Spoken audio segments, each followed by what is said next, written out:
সম্মানিত ভিউয়ার্স, পরের ভিডিওতে আসলাম। হাশরের ময়দানটা এমনভাবে কায়েম হবে, হাশরের ময়দানটা হবে যে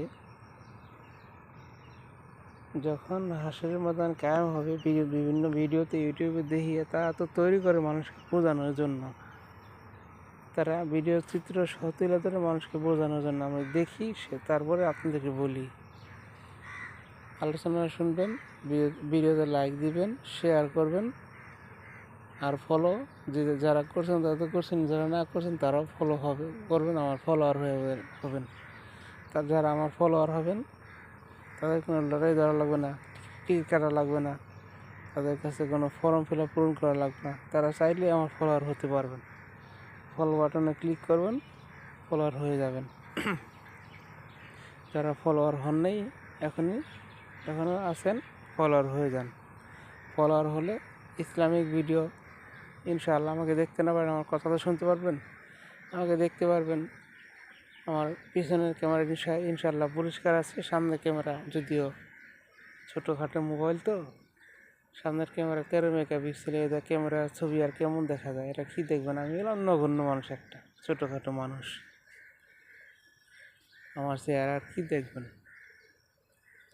আমি একটা মানুষ, গুণাগার পাপিষ্ঠ মানুষ, আমার চেহারা দেখবেন? আমার চেহারা কারোর কাছে ভালো নাও লাগতে পারে, কারোর কাছে ভালো লাগতে পারে, কারোর কাছে নাও লাগতে পারে। সেই জন্য ইনশাআল্লাহ যদি কোনো সময় আল্লাহ তাআলা তৌফিক দেয়, ভালো একটা হ্যান্ডসেট কিনে সামনের ক্যামেরা যাতে ভালো আসে, পাওয়ার ভালো হয়, পিছনের ক্যামেরা যেমন ওই পরিমাণ হলেও যদি আল্লাহ তাআলা তৌফিক দেয়, ইনশাআল্লাহ আগামীতে আল্লাহ তাআলা যদি হাতে বাঁচা রাখে, যদি ভালো একটা সেট কেনার তৌফিক দেয়, ইনশাআল্লাহ এটা দিয়ে অথবা ওটা দিয়েও সামনের এবং পিছনের যে ক্যামেরা দিয়ে আপনারা দেখতে পারবেন, বাইরে তো দেখতে পারবেন, কিন্তু একটু সময় লাগতে পারে। যে কোনো সময় আপনার সামনে আমি দেখা দিতে পারি যদি আল্লাহ চায়। তো যাই হোক, যেটা বলতেছিলাম যে হাশরের মতন কায়েম হবে, সবাই হাশরের মতনে উঠবে। ভাই আমরা তো দুনিয়ার জিন্দেগি, দুনিয়ার পেরেশানিতে ব্যস্ত আছি। ব্যস্ত হলো দুনিয়ার পেরেশানিটা এমন হবে যে যে কাজ করবে তাকে ওই কাজের প্রতিদান দিতে হবে। যে নাকি কে ব্যবসা করে, কে চাকরি করে, কে কুলিগিরি করে,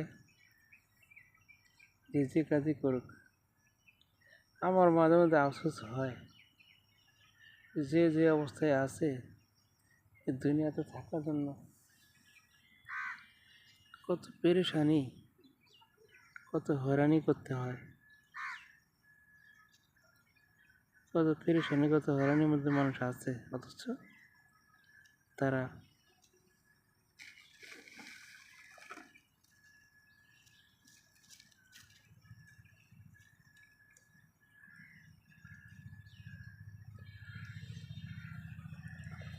কি বলবো ভাই, ভাবতে হয় মাঝে মধ্যে কত পেরেশানি, কত হয়রানির মধ্যে থাইকাও তারা আল্লাহর হুকুমে কতটা পিছিয়ে হলা রাখছে। দেখেন যে আল্লাহ তাআলা আমাকে দুনিয়াতে বাঁচায় রাখছে, আলো বাতাস অক্সিজেন দিয়া, অথচ প্রাকৃতিক দৃশ্য দেখাই আর ইসলামী আলোচনা করি, তাও আমি অনেকের কাছে ভালো না, আমার নিজস্ব লোকের কাছে আমি ভালো না। কেন জানেন?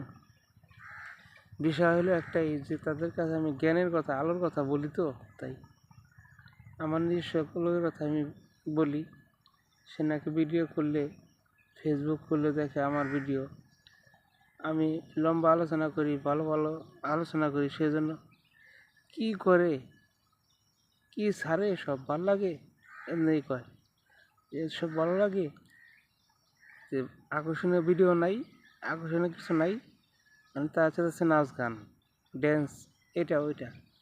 কিন্তু ভাই আমি যেসব পছন্দ করি না, আমার কাছে এসব ভালো লাগে না। কেন ভালো লাগে না? আমি এসব করি না এই কারণেই যে এরার মধ্যে হারাম লুকায় আছে।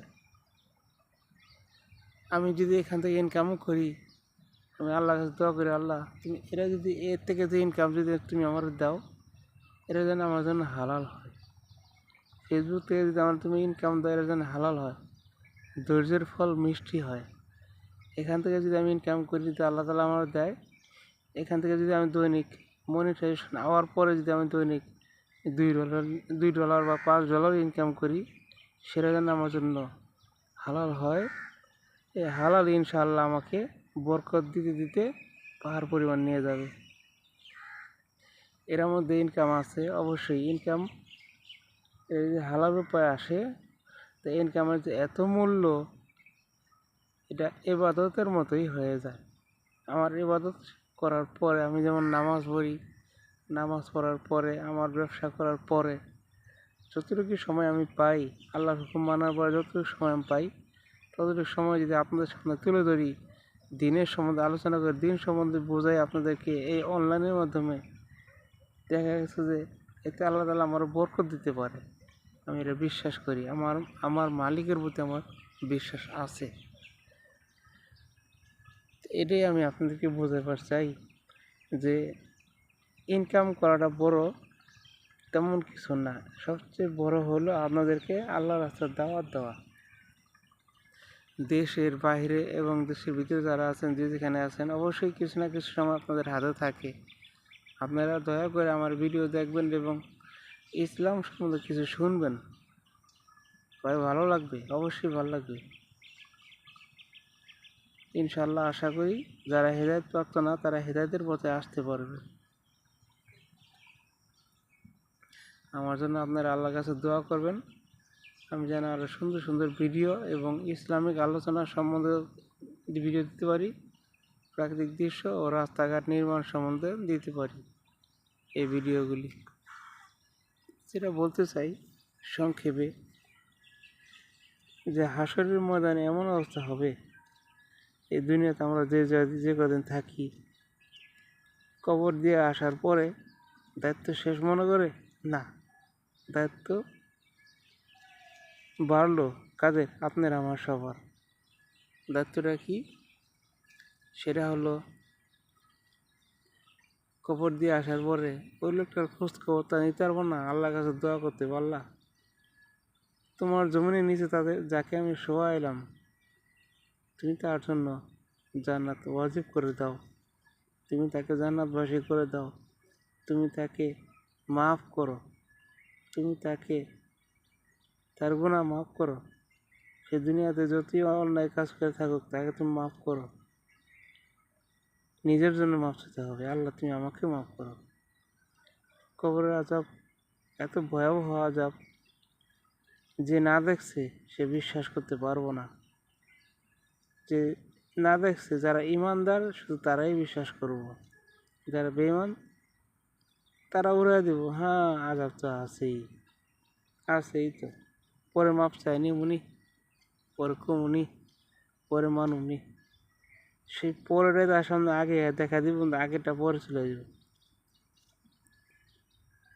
তো এটাই যে আযাব যারা কবরে পাইতেছে, তারা বুঝতেছে কেমন লাগে।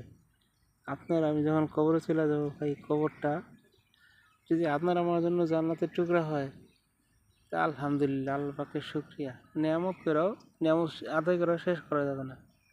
আল্লাহ তাআলা রহিম, আল্লাহ রহমান। আল্লাহ তাআলা জানাই দিচ্ছে আমি রহমান, আমার চেয়ে বড় রহমান দয়াশীল কেউ নাই। আল্লাহু আকবার। আল্লাহ তাআলা পবিত্র কালামের ভিতরে জানাই দিচ্ছে।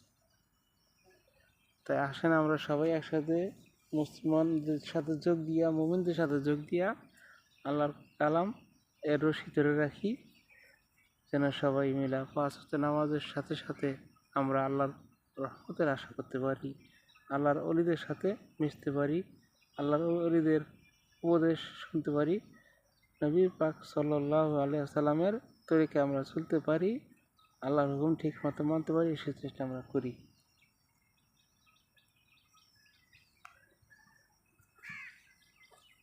আরে মাসিরে এখানেও ডিস্টার্ব করে। তাই যা বলতে চাই, হাসরের ময়দানে কেমন অবস্থা হবে, এই হাসরের ময়দানটা এমন হবে